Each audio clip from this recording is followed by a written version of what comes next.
అధ్యాయం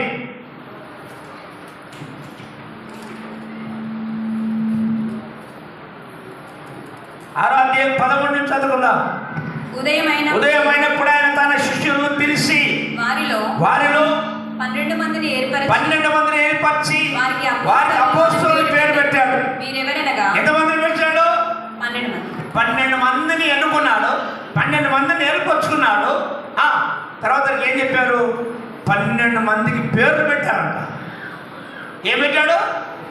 12 మందిని పిలుచుకున్నాడు. 12 మంది యేసుప్రభు మాటకు లోబడ్డారు.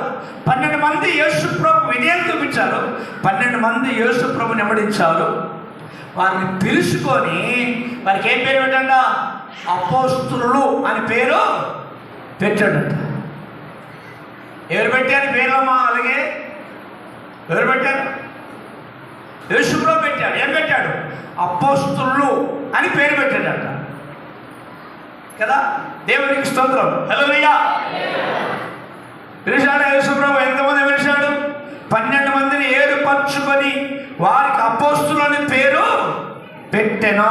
వీరెవరనగా ఆయన ఎవరికి పేతురు అని మారు పేరు పెట్టినో ఆ సీమోను, అతని సహోదరుడైన అంద్రేయ, యాకోబు, యోహాను, ఫిలిప్పు, బర్తలోమయ, మత్తయి, తోమా అలా పేర్లు అండి. ఎవరు పెట్టారు ఈ పేర్లు? యేసుప్రభు చెప్పాడు. 12 మందికి పేర్లు పెట్టాడు. ఇక్కడ ఉన్నాయి 12 మంది పేర్లు లిఖితంగా పరిశుద్ధ గ్రంథంలో రాసి పెట్టించారు. ఎందుకు?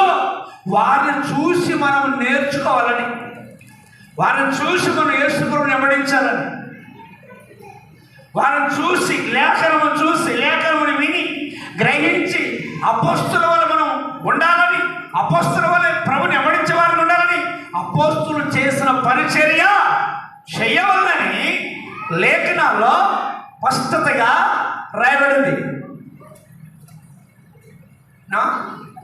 రాయబడిందా లేదా? 12 మంది పేర్లు రాయబడ్డాయి. ఎందుకు?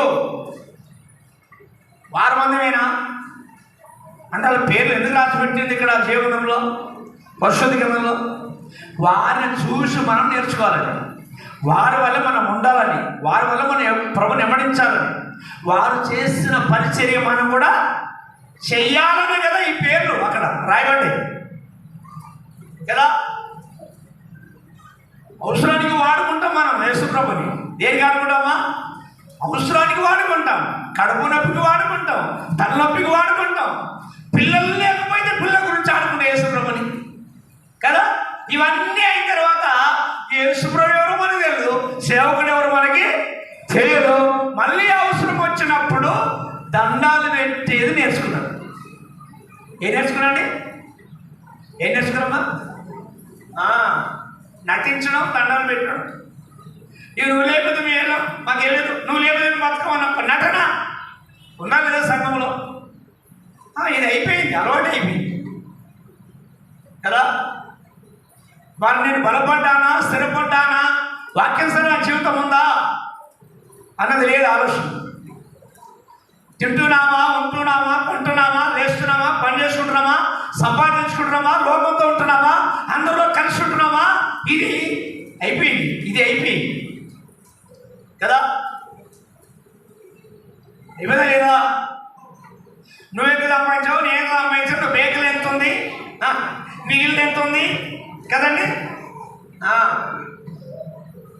ఇది ఈ లెక్కలకు వచ్చేసాడు. ధనవంతుడు సోదం చేయాలా, పేదవంతుడు సేవ చేయడు. మూర్ఖులను క్రైస్తవులు తయారయ్యేది. ఎందుకంటే ధనవంతుడు కాబట్టి నేను ఉన్నవంతు సహాయం చేయాలా, ఉన్నవంతు తిరగాల కదా. లేనివంతు నాకు అవసరం అండి, వాడు ఆత్మీయత నాకు అవసరం అండి, ఈ ఆత్మీయత నాకు అవసరం, ఈ ఆత్మ ప్రేమత నాకు అవసరం అండి. నాకు డబ్బు ఉంది కదా, నాకు ఆస్తి ఉంది కదా, నేను ఎవరితో ఉండాలా? ధనవంతుతో ఉండాలా, సర్పంచ్తో ఉండాలా, ఉపసర్పంతో ఉండాలా, వార్డు మెంబర్తో ఉండాలా? అవునా కదా? ఇలాంటి వాళ్ళు లేరా? క్రైస్తవులు లేరా? ఉన్నారు. వీళ్ళు ఆత్మీయులు పట్టించుకుంటారా? లేదు. ఆత్మీయులు కలుసుకుంటారా? లేదు. ఆత్మీయులు సాహసం చేస్తారా? నో. వారికి ఇష్టం ఉండదా? ఉండదా? ఉండదు కదా. దేవునికి స్తోత్రం కలుగును గాక. హల్లెలూయా, హల్లెలూయా. యేసు ప్రభు ఎంతమంది పిలుచుకున్నాడు? 12 మందిని ఏర్పరచుకున్నాడు, ఎన్నుకున్నాడు. 12 మందికి అపోస్తలుల పేర్లు పెట్టాడు. నాండి వారు ఎదురు మాట చెప్పలేదు, యేసు ప్రభువుకి ఎదురు మాట చెప్పలేదు. చెప్పారా? చెప్పలేదు కదా. దేవునికి స్తోత్రం కలుగును గాక. చెప్పండి హల్లెలూయా, హల్లెలూయా, ప్రైజ్ ది లార్డ్. మనం